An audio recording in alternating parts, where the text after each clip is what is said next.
Apa yang diajarkan orang kaya pada anaknya? Kebanyakan orang tua kita mengatakan, belajarlah yang giat, raih nilai yang baik, nanti kamu akan mendapat pekerjaan berupah tinggi dengan tunjangan dan bonus yang besar. Apakah pernyataan itu tepat? Kenyataannya, banyak waktu yang kita habiskan untuk mempelajari hal-hal yang tidak kita butuhkan di kehidupan nyata. Sebagian besar ilmu yang diajarkan adalah untuk keperluan profesional, membentuk kita menjadi seorang pekerja yang baik. Banyak lembaga pendidikan tidak mengajarkan kita cara mengelola kekayaan yang kita peroleh, padahal pengetahuan tentang pengelolaan keuangan adalah pengetahuan yang kita gunakan seumur hidup. Kebanyakan dari kita tidak diajarkan untuk bisa melek secara finansial.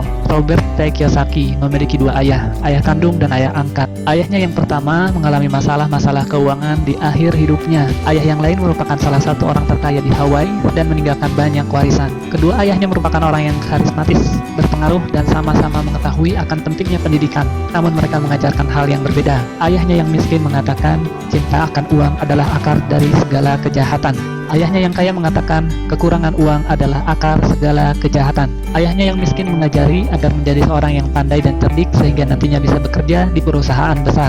Ayahnya yang kaya mengajari agar memiliki perusahaan dan mempekerjakan orang yang pandai dan cerdik. Ayah yang miskin menyuruh untuk menabung. Ayah yang kaya menyuruh untuk berinvestasi. Saat kondisi sulit, ayahnya yang miskin mengatakan, saya tidak mampu mencapainya. Ayah yang kaya mengatakan, bagaimana agar saya mampu mencapainya? Ayah yang miskin mengajarkan kita agar bekerja untuk uang. Ayah yang kaya mengajari bahwa uanglah yang harusnya bekerja untuk kita. Apa pelajaran yang bisa kita ambil dari kisah hidup Kiyosaki? Pelajaran pertama, orang miskin dan kelas menengah bekerja untuk uang. Orang kaya mempunyai uang yang bekerja untuk mereka. Manusia dipenuhi oleh rasa takut dan hasrat. Takut hidup tanpa uang memotivasi kita untuk bekerja keras. Setelah itu, kita mendapatkan penghasilan. Selanjutnya, hasrat atau nafsu mengajak kita untuk memikirkan hal-hal yang indah. Handphone baru, televisi baru, kendaraan baru, liburan, bioskop, dan lainnya. Semakin besar pendapatan, maka semakin mewah keinginan seseorang dan semakin besar juga pengeluarannya. Ketakutan dan hasrat ini berlangsung terus hingga yang tersisa adalah tagihan cicilan dan berbagai hutang. Inilah yang disebut dengan rat race. Pelajaran kedua, keluarlah dari rat race dengan membuat diri Anda melek secara finansial. Misalkan Anda memiliki gaji 10 juta per bulan, namun pengeluaran Anda 9 juta per bulan. Maka yang bisa Anda sisihkan sebenarnya hanya 1 juta per bulan. Jika Anda seorang pekerja, maka Anda akan banyak sekali membayar pajak. Sebelum memperoleh gaji, Anda membayar pajak. Saat berbelanja, Anda membayar pajak. Saat menabung, Anda membayar pajak. Bahkan sampai Anda meninggal pun, maka Anda tetap harus membayar hutang pajak Anda. Yang akan menjadi masalah nantinya adalah bukan seberapa banyak uang yang bisa diperoleh, namun seberapa banyak yang bisa disisihkan. Bagaimana agar Anda bisa melek secara finansial? Pertama, Anda harus mengetahui perbedaan antara aset dan liabilitas. Secara sederhana, aset adalah segala sesuatu yang menghasilkan uang ke dompet Anda, seperti saham atau reksadana, apartemen yang disewakan, real estate, kekayaan intelektual seperti buku, metode pendidikan, dan bisnis yang tidak membutuhkan kehadiran Anda secara fisik. Anda bisa menggaji seorang manajer untuk mengurusnya. Liabilitas adalah segala sesuatu yang mengeluarkan uang dari dompet Anda. Contohnya adalah utang kartu kredit, utang sewa, televisi baru, handphone mewah, asuransi, dan lainnya. Orang miskin memiliki pengeluaran harian yang tinggi. Kelas menengah membeli liabilitas yang mereka pikir adalah aset, dan orang kaya membangun kumpulan aset yang kuat untuk menghasilkan pendapatan.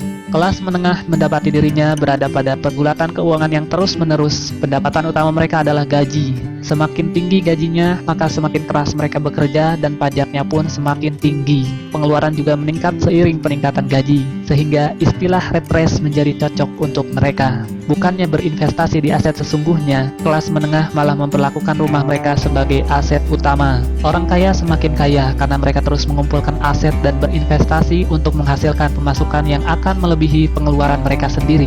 Lalu kenapa rumah bisa bukan merupakan aset, namun liabilitas? Orang bekerja dalam waktu yang panjang untuk membayar kredit rumah.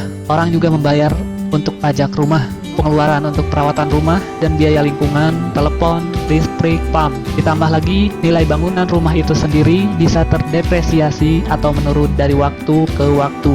Anda akan banyak mengeluarkan uang untuk membayar cicilan dan perawatan rumah. Nasihat ayah kaya, bila Anda ingin membeli rumah, pertama kali Anda mesti mempunyai arus kas dari aset Anda. Aset ini yang akan menghasilkan uang dan kemudian digunakan untuk membayar rumah yang Anda beli. Konsentrasikan usaha Anda untuk membeli aset-aset yang menghasilkan menghasilkan, dan upayakan untuk menjaga liabilitas dan pengeluaran di tingkat yang serendah mungkin. Pelajaran ketiga, mulailah mengelola bisnis Anda sendiri. Anda bisa tetap bekerja di pekerjaan Anda sekarang, tapi mulailah berpikir untuk memiliki bisnis sendiri. Kiyosaki menjual mesin fotokopi dan mendapatkan pemasukan berdasarkan komisi dari perusahaan Xerox. Dengan penghasilannya ini, dia membeli real estate dan dalam waktu 3 tahun, real estate-nya sudah menghasilkan pemasukan yang jauh lebih besar dari gaji yang diterima dari Xerox. Dia tahu bahwa untuk keluar dari rat race dengan cepat, dia harus bekerja lebih keras dengan menjual mesin fotokopi lebih banyak lagi dan mulai membangun bisnisnya sendiri. Jangan membelanjakan semua gaji yang Anda dapat. Bangunlah portfolio aset. Saat aset Anda sudah menghasilkan pendapatan yang cukup, maka Anda boleh membelanjakannya. Kiyosaki kemudian keluar dari tempat kerjanya dan membangun bisnisnya sendiri secara penuh waktu.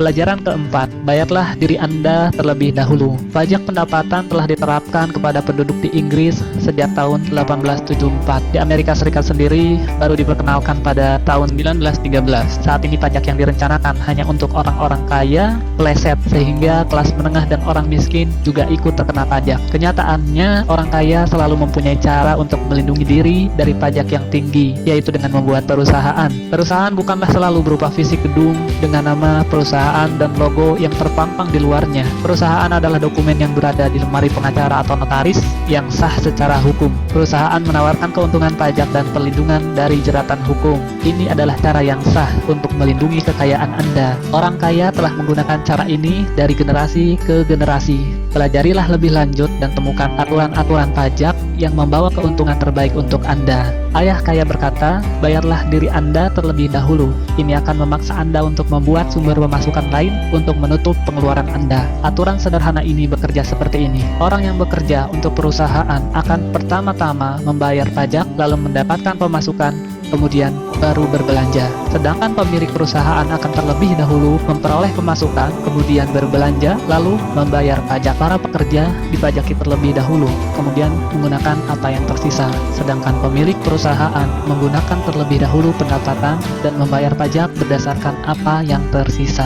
Lalu, apa yang penting dipelajari agar Anda melek finansial? Ada 4 ilmu utama yang penting untuk dipelajari. Yang pertama, akuntansi. Akuntansi membuat kita bisa membaca laporan keuangan. Pada saat meninjau suatu bisnis atau aset, Anda perlu secara cepat melihat catatan keuangan perusahaan yang sedang Anda tinjau. Banyak orang yang tidak tahu bagaimana menyeimbangkan neraca keuangan. Yang kedua adalah investasi. Keterampilan ini akan terasa dengan pengalaman. Bicaralah dengan para investor dan selidiki bagaimana cara mereka berinvestasi. Yang ketiga adalah perilaku pasar. Ketahuilah aturan penawaran dan permintaan. Tidak ada pemilik bisnis yang dapat melakukan bisnisnya tanpa memahami prinsip dasar dari pasar. Lihatlah berbagai kesempatan atau peluang bisnis. Lihat apa yang dijual dan siapa yang akan membelinya. Yang keempat adalah hukum. Kiyosaki merekomendasikan untuk melakukan segala yang berkaitan dengan pengembangan bisnis Anda dalam koridor bisnis yang legal. Ketahuilah hukum-hukum perusahaan, aturan lokal, dan aturan akuntansi yang berlaku.